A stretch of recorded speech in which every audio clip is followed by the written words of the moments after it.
ज्योतिर्लिंग घृष्णेश्वर की कथा। जैसे महादेव की लीलाएं अनंत हैं, वैसे ही उनके रूप भी अनंत हैं। इन्हीं रूपों में एक है ज्योतिर्लिंग घृष्णेश्वर। पौराणिक कथा है कि भारत के दक्षिण प्रदेश के देवगिरी पर्वत के निकट सुकर्मा ब्राह्मण और उसकी पत्नी सुदेशी रहते थे। दोनों भगवान शिव के परम भक्त थे, परंतु उनकी कोई संतान न होने के कारण वो बहुत दुखी थे।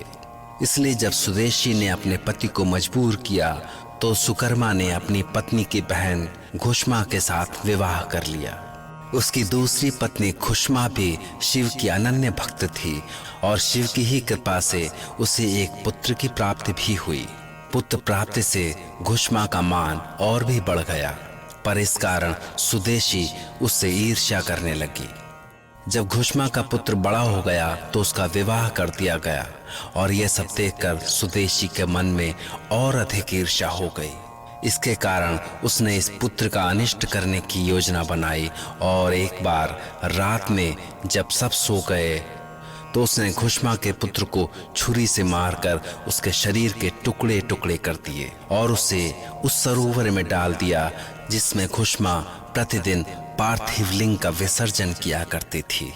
हर दिन की तरह जब सभी लोग अपने कार्यों में व्यस्त हो गए तो सुदेशी भी आनंद पूर्वक घर के कामकाज में लग गई।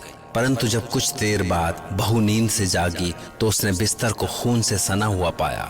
ये देखकर बहू अपनी सास के पास जाकर रोने लगी, पर बहू का रोना सुनकर भी घुष्मा जरा भी दुखी नहीं हुई और अपने नियत पूजन व्रत कार्य में लग गई। दोनों पति पत्नी बिना किसी चिंतन के भगवान की भक्ति में लगे रहे और जब पूजन समाप्त हुआ तो भी घुष्मा अपने बेटे के लिए विलाप करने की जगह बोली कि जिस शिव ने मुझे पुत्र दिया है वो ही उसकी रक्षा भी करेगा।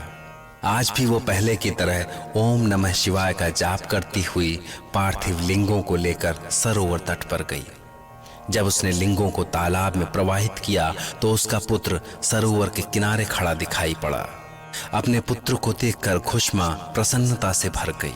तभी भगवान शिव उसके सामने प्रकट हुए।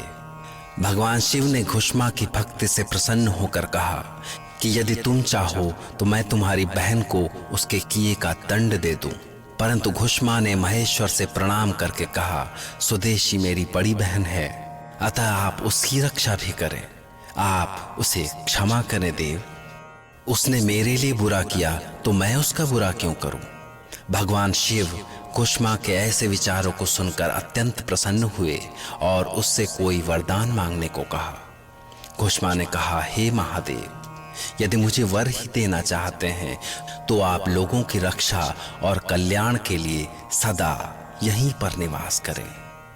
घुष्मा की प्रार्थना से प्रसन्न महेश्वर शिव ने तथास्तु कहा और तब से वे तालाब के समीप ज्योतिर्लिंग के रूप में वास करने लगे और घुष्मेश्वर के नाम से प्रसिद्ध हुए और तभी से उस तालाब का नाम भी शिवालय हो गया। ऐसी मान्यता है कि शिवालय सरोवर का दर्शन करने से सभी प्रकार के अभीष्ट प्राप्त होते हैं। निसंतानों को संतान प्राप्ति होती है और घुष्मेश्वर ज्योतिर्लिंग के दर्शनों और पूजा से सब प्रकार के सुखों की प्राप्ति होती है। ओम